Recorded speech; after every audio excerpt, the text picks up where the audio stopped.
दोस्तों welcome to Afreen Hindi कहानियाँ। आज की कहानी है पापा ने क्यों दिया दहेज में सुगंधित अगरबत्ती का डिब्बा।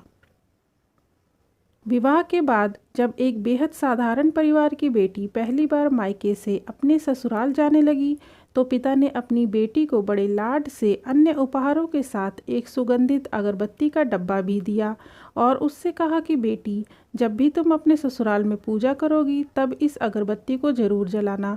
लेकिन जब माँ ने लड़की के पिता को ऐसे कहते सुना तो उसे बड़ी अचरज हुई। माँ ने कहा, हमारी लाडली बेटी पहली बार अपने मायके से ससुराल जा रही है तो भला उसे कोई अगरबत्ती जैसी मामूली चीज़ भी देता है क्या। ये सुनकर पिता ने झट से अपनी जेब में हाथ डाला और जितने भी रुपए थे वो सब भी अन्य उपहारों के साथ बेटी को दे दिए। ससुराल में पहुंचते ही लड़की की सास ने बहू के माता पिता द्वारा उपहार स्वरूप अपनी बेटी को विदाई में क्या दिया गया है जब यह देखा तो उसे वह अगरबत्ती का मामूली डब्बा भी नज़र आ गया। सारे उपहारों में कोई कीमती चीज़ ना देख अंत में सास ने मुंह बनाकर बहू को बोला कि कल पूजा में यह अगरबत्ती जला देना, क्योंकि तुम्हारे बाप ने बड़े प्यार से ये उपहार तुम्हें दिया है।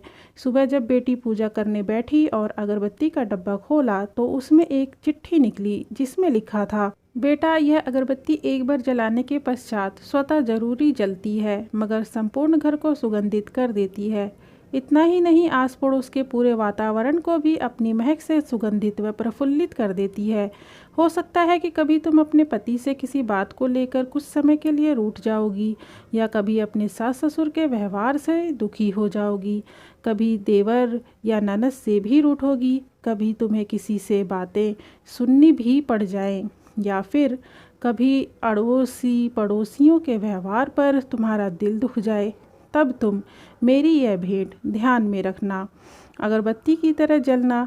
जैसे अगरबत्ती स्वयं जलते हुए पूरे घर और संपूर्ण परिसर को सुगंधित और प्रफुल्लित कर ऊर्जा से भरती है, ठीक उसी तरह तुम स्वतः सहन करते हुए ससुराल को अपना मायका समझकर सबको अपने व्यवहार और कर्म से सुगंधित और प्रफुल्लित करना। बेटी चिट्ठी पढ़ फफक फफक कर रोने लगी। सास ने जब बहू के रोने की आवाज़ सुनी तो लपक कर उसके पास आई। फिर पति और ससुर जी भी पूजा घर में पहुँचे जहाँ बहू रो रही थी। अरे, हाथ में कोई चोट लग गई क्या? पति ने पूछा।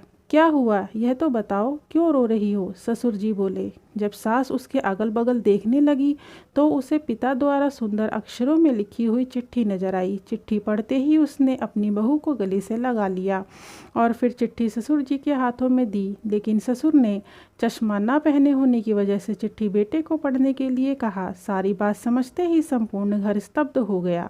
सास बोली, अरे यह चिट्ठी फ्रेम करानी है, यह मेरी बहू को मिली हुई सबसे अनमोल भेंट है। पूजा घर के बगल में ही इसकी फ्रेम होनी चाहिए और फिर सदैव वह फ्रेम अपने शब्दों से संपूर्ण घर और अगल बगल के वातावरण को अपने अर्थ से महकाती रही।